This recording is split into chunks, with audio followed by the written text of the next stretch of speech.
Hello, everybody, and welcome to this edition of Tennessee WildCast Xtra. I'm Jason Harmon, your host, and we are in Studio B here in Nashville, Tennessee, with special guest Mr. Don Crawford. He's our Assistant Chief of Information and Education. Thanks for being with us, Don. I appreciate it. Thanks for the opportunity. Yeah, we're going to be talking about archery season. It's starting up this weekend, and people will be getting out there in the woods, and they'll need to be thinking about safety for number one, being out there in those tree stands and things like that. So we wanted to talk a little bit about what you can do to be safe out there in those tree stands. So what's the first thing that a hunter should think about when they're climbing in a tree?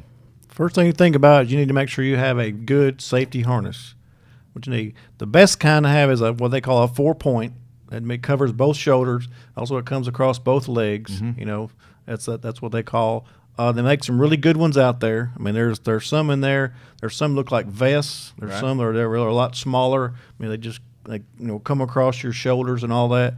But that's the most important thing you can do is make sure you have a harness on.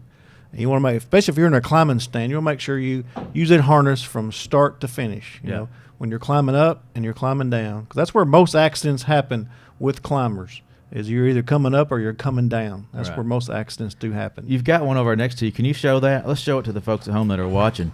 It goes over your shoulders. This is the back of it, right? Mm-hmm. Yep. And it goes over your shoulders, goes between your legs, and then you attach the rope to the back. The rope goes to the back. To this carabiner right here. To that carabiner right there, goes in here. And then that rope stays on the tree. The rope stays on the tree, and you move it up as you go up and down. Cool. Yeah. Mm-hmm. So you're always attached to that tree. And then you've got the haul line there, which is very important. You don't want to carry your bow or your backpack up with you. Right. Yeah. You don't want to carry it with you. You want to make sure that just you going up the tree. Mm-hmm. Once you get up there, just tie this to your bow, tie this to your backpack or whatever you need. Pull it up when you get up there. When you get ready to go down, tie it and lower it to the ground. Yeah. What would you say? What's one of the most common mistakes for people climbing up in the trees? And how far would you say go up in a tree? The average person will go anywhere between 12 to 15 feet. Depending on your terrain where you're at. But that's probably about the average. Mm-hmm. The biggest mistake is they get to their tree stand, a little bit late, and they're trying to rush, trying to hurry. They're like, okay, I'll wait till I get up there, then I'll put my safety harness on, or I just won't do it today. Yeah, that's the big thing.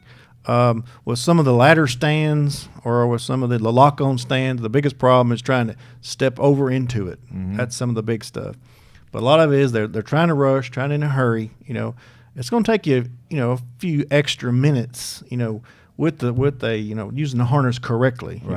But that few extra minutes could really save you a lot of heartache down the road. You may have already mentioned this, but those harnesses don't cost a lot. There are some that can be costly, but what's the average you think that? Average is going to be between $100 to $200, depending on what you want to buy. But if you sit there and think about it, most accidents when a tree stand, if you fall out of a tree stand, most of the time it's a serious accident. Mm-hmm. You either break something, you could be paralyzed. Sometimes it's even death, depending on how you fall. But you think about it, $100 or $200, that's nothing compared to what your doctor bill is going to be, or your recovery is going to be. Yeah, you could be lifetime in a wheelchair, and that's right. Yes, that won't be good. One way you can learn about this stuff, and we would teach you, is in hunter safety, right? Yeah, they hunter cover education program. Yeah, they cover tree stand safety, they cover firearm safety, they cover it all in that class. And those can be found online, tnwildlife.org. Just go to the hunters section and then for hunters and then hunter education. But those classes are free, right? They're free, yeah. They're free, yeah. It's average is. If you do the full week, it's usually about it's at least a 12-hour course. Is what it is. Now they do offer an online class where you can do it online. I think it's $24.50. That will cost you. Yeah, you do the online part of it, then you just come to a field day for about 3 or 4 hours. But if you can find one of those classes that we're teaching out there, it's free to you, and it's the best thing you can do just to stay safe out there. So I tell you what, Don, thanks for being with us. Got a lot of good information, and hopefully everybody will be safe out there this weekend. Get out there and watch those deer, and maybe get you one, and have a good time. That's what we want you to do, and be safe out there. All right, man. I appreciate it. Yeah. Thank you. Thanks for joining us for this edition of Tennessee WildCast. We'll see you next time, and thanks for watching.